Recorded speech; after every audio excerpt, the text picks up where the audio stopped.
I like this place. It's a calm day. I'm in Corpus Christi. We're about 8 miles from our condo. This body of water is called Laguna Madre. It's about 4 miles wide, but it's long. It's one of the largest lagoons in America. It goes 5 counties to the north, and if you continue south behind me, you'll end up in the border of Mexico. Right over to my right is the Gulf of Mexico. So there's a body of land that separates the Gulf from the lagoon. It's really cool. And they've dug out a channel so ships can do their trading. And of course, fishing boats can go up and down. But right here, I mean, it's shallow for the longest part. It's about 4 feet deep. I see people walking way out there. And of course, this is a windsurfing capital of America. I mean, you'll see windboarders out here all the time. Right now it's calm, but most of the time it's real windy, and it's a great place to go. I want to take you and I to the Red Sea and use this body of water to show you something. Picture in your mind the parting of the Red Sea, like Cecil B. DeMille's 10 Commandments with Charlton Heston. Look at this. The Lord of hosts will do battle for us. Behold his mighty hand.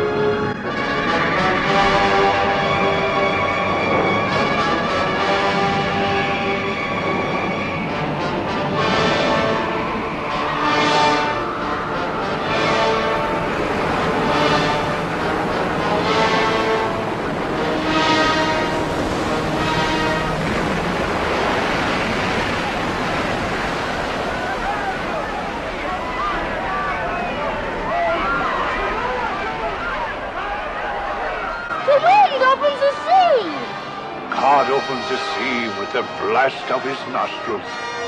That miracle is, I think, one of the greatest miracles in the Bible. It is so astounding. But I want to take you a step further. I'm always thinking what it's like. Picture 1 million+ people on the shore, not fake news like a low tide or reefs, and they're just going by this little body of water. I'm talking major crossing. I don't know how many miles across, but I'm talking high walls of water, splitting the water, enough room for 1 million+ Jews, men, women, and children, grandmas and grandpas, old, all of us, in this body of crossing, water piled up on both sides. How a miracle is happening right before your eyes. And some are in the middle running. Some are in the sides, but the sides are the ones that make me excited, because I was thinking a father's carrying his child, and they're running along. Maybe it's a 5-year-old, so he doesn't get stepped on. And on that way over there, there's another dad carrying his child. If you were the 5-year-old in your dad's arms and he's running by the water, guess what you're seeing? Fish swimming up to the edge like marine land of the Pacific. Or like I'm going to do, I'm going to take you to the National Aquarium right here in Corpus Christi, and you're going to see the fish swimming by. Let me show you.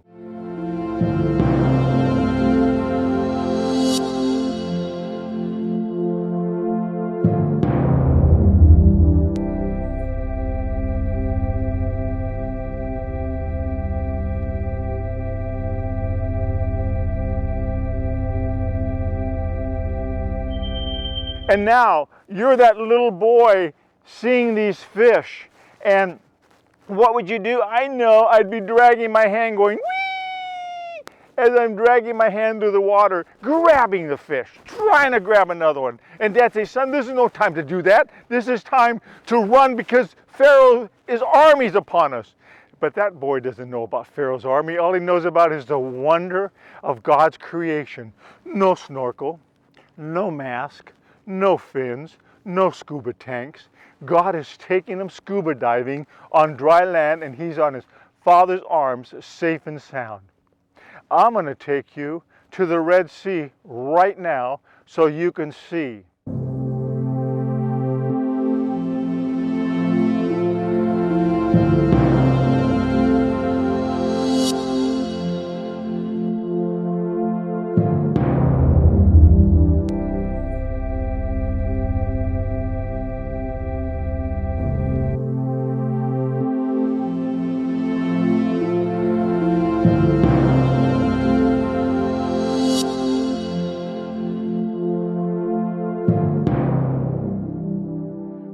you just saw is the most beautiful fish, coral formations.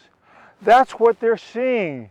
God is manifesting His glory before all the inventions of snorkeling, so that the Israelites in primitive time can go like, man, what a mighty God we have. Glory to God. Of course, they see the stars, they see the bugs, the floribunda, they see all of God's creation, but now they're under the water seeing God's creation.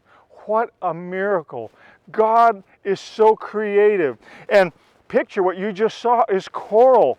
I mean, I'm talking about, this isn't like little sandy Hawaiian beach. I'm talking about coral formations at 4, 5, possibly 6 feet tall. And you're having to maneuver yourself around these coral formations as you're going through the Red Sea and up and down sand dunes and up and then straight in some places. And your son is in your arms or your daughter and you're carrying them and they're seeing God's creation. Why does God do these things? He does them so that He can be glorified. How often do you get out and spend time with God, giving Him glory for what He's done? The great and mighty thing is, Romans tells us He made the creation for His glory. Psalms declare His glory. David tells us in his singing, and he writes them down in his lyrics. We have Genesis, the account of God's mighty deeds. He gives these things for us to glorify Him. He loves to be glorified. Have you been glorifying God? Sometimes you have to get out of your office cubicle. Sometimes you have to get out of your computer screen if you're working from home. Or if you're a housewife or a mother that doesn't go out very often, get out with your children. Take them places where you can declare the glory of God to them, so they'll remember to declare it to their children, to the 3rd and 4th generation. So God will always be manifested and glorified in the lives of ourselves and our children's children and grandchildren. I leave you with this word to pause and ponder.